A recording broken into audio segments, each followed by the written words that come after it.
Machines make their decisions based on ones and zeros. Binary code, yes or no. And that's actually a good system for you to implement for your own personal human machine. It's actually not that complicated. Are you going to work out today? Yes or no. Are you going to eat the donut? Yes or no. Are you going to win? Yes or no. Don't allow for any gray area in there. Get rid of the debate. Make the binary code decision, yes or no. And you know the right decision to make. So go and make it. I have spent my whole life scared, frightened of things that could happen, might not happen. 50 years I spent like that, finding myself awake at 3 in the morning. But you know what? Ever since my diagnosis, I sleep just fine.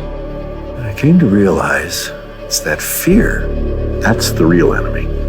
So, get up, get out in the real world, and you kick that bastard as hard as you can, right in the teeth.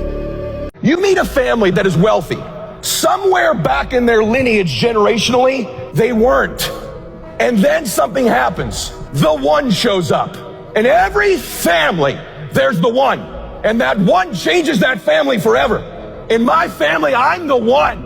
We don't think like we used to think. My nieces and nephews are positive, forward-thinking, caring, good people with dreams. I wasn't raised like that.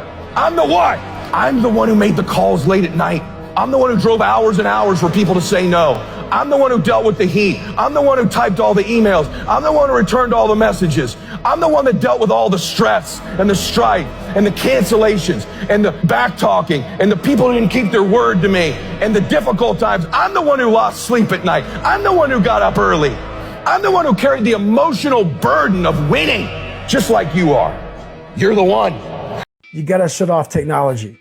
Yeah, go here. Go to that dark place.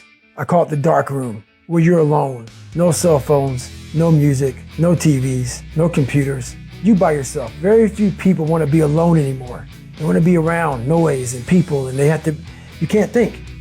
Shut life off for a little bit. Go to a dark place in your mind and figure out what the fuck you want to be. You don't know what you want to be because you haven't spent real time with yourself. Spend time with yourself. And once you find that passion and that purpose, your goals, your purpose, everything will just start lining up. It took me 10 years to learn this, but I will teach it to you in 1 minute. 1, life waits for nobody. Get up every day and keep pushing through, no matter what. 2, make sure you take good care of yourself. If something happens to you, the world will move on and you will fall behind. 3, if you don't work to build your dream life, someone will hire you to build theirs. 4, work in silence, celebrate in private. People love to ruin things. 5, don't regret your past. Just learn from it and move on. 6, no one cares. Work harder to become better each day. 7, ignore advice from anyone who doesn't live the life you want to live. 8, rule over your emotions. A calm mind can handle any situation. 9, if you find someone better than you, don't hate. Ask them for advice and cooperate with them. Discipline your thoughts. Stop thinking too much. Don't go into the past. Don't go into the future. Be in the present. Why? Because only then it's possible that the mind is free, the capacity is free, and now you can completely immerse into whatever you are doing. And this means you have arrived. Don't be mad. When you're laying there in your fucking bed and you're in the fucking hospital and you're 70, 80, 90 years old and you're thinking, I feel like I didn't fucking do something. Because you did. You didn't do it. You didn't do shit. The fear is never reaching your potential. That always falling short, always quitting before you're done, always procrastinating, always not doing the right thing. And then one day you're an old man. Yep. And you look back and go, God, I could have been great. Don't fucking die like this, bro. If you think the price of winning is too high, wait till you get the bill from regret. kid, couldn't speak. Everyone else in his peer group speaking all good. He couldn't speak. At age 7, everyone's reading and talking. He can't read. He was slowing down so much, the teachers brought his parents in, and man, he said, dude, the kid's gotta go, man. Parents brought him home, and he's like, man, what are we gonna do with this child of ours? Too bad. They put him to work. He got fired from every single job he ever tried. All this guy knows up until 21 years old is failure. He just gets up and keeps trying, fails. Gets up and keeps trying. Until one day he found out what he wanted, what inspired him. And he gave it everything he had, day in, day out, man. This guy tried something 1,093 times before it was successful. And why? That was what he wanted. How was it nourished? Failure. Everything failed in his life. So when it failed on the 1,000th time, he's like, well, f it, man. It's an average day. It always fails. I keep on going, but his invention got smarter and quicker. That failure made it more and more successful. It's getting closer and closer and closer. And finally, the light bulb lit. That was Thomas Edison, man. One of the greatest inventors of our time. We all fall down in life, guys. The question is, who gets back up? I know what darkness looks like. I know what it feels like to be alone with no motivation, no drive, no passion. For the first 20-some years of my life, it was just darkness. But if you are able to get up every morning, have no passion, no drive, no motivation, no shit, and still get up with that kind of fire, you will be successful in life. I guarantee you that. Listen to me. I want to see what you do when you're tired. Let me see how you push yourself. Come on, man. Get up. Get up again tomorrow. Get up again tomorrow. Get up again tomorrow. The next day. Get up. Get up. Get up. Get up. Keep going. How long? And you don't want to fix it. If it's hard, why do people do it?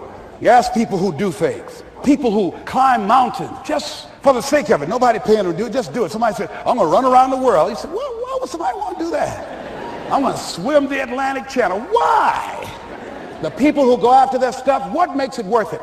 It's got to be your passion. You got to love it. It's got to be what you are supposed to do. You want to sing, and even though they want to invite you to Carnegie Hall, you're going to sing to anybody that listen to you, including singing to yourself. I used to talk to my plants when nobody else would listen to me. You got to write, even if no one published your book, write, because that was given to you to do. You do what it is you're supposed to. You're supposed to build something. You're supposed to create something. I don't know how to do it. Learn. Do whatever is required. It's you. It's on you. You got to make that happen. Nobody's going to bring it to you on a silver platter and say, here's your dream manifested. No, it's hard. Yes, it's hard. It's difficult. Yes, right. And it's worth it. Your friends that you think are your homies right now are going to be the people that are likely going to pull you off course because they are too uncomfortable sticking to their own game, to their own plan, and going on their own journey and not listening to Joe and Steve and Mary from the old neighborhood who are still stuck in that old way of thinking, in that old way of living. Okay, just because they don't want to go make $1 billion or lose 100 pounds or create this awesome, fulfilling existence, just because they don't want to do that doesn't mean there's something wrong with them. It just means that your nature and their nature are not aligned anymore. That doesn't mean you can't be friends with them. But what it does mean is that you're going to have to get real fucking comfortable sticking to your own plan and telling them no when they want to go out on Friday. This is the truth of success. Most people can't succeed because they can't deal with all the old motherfuckers pulling them off the game plan. Easy is not an option. It's hard living. Life is hard. See, it's hard when you are 49 years old, been working on a job for 17 years, and they come in and tell you you're finished and give you 1 week severance pay.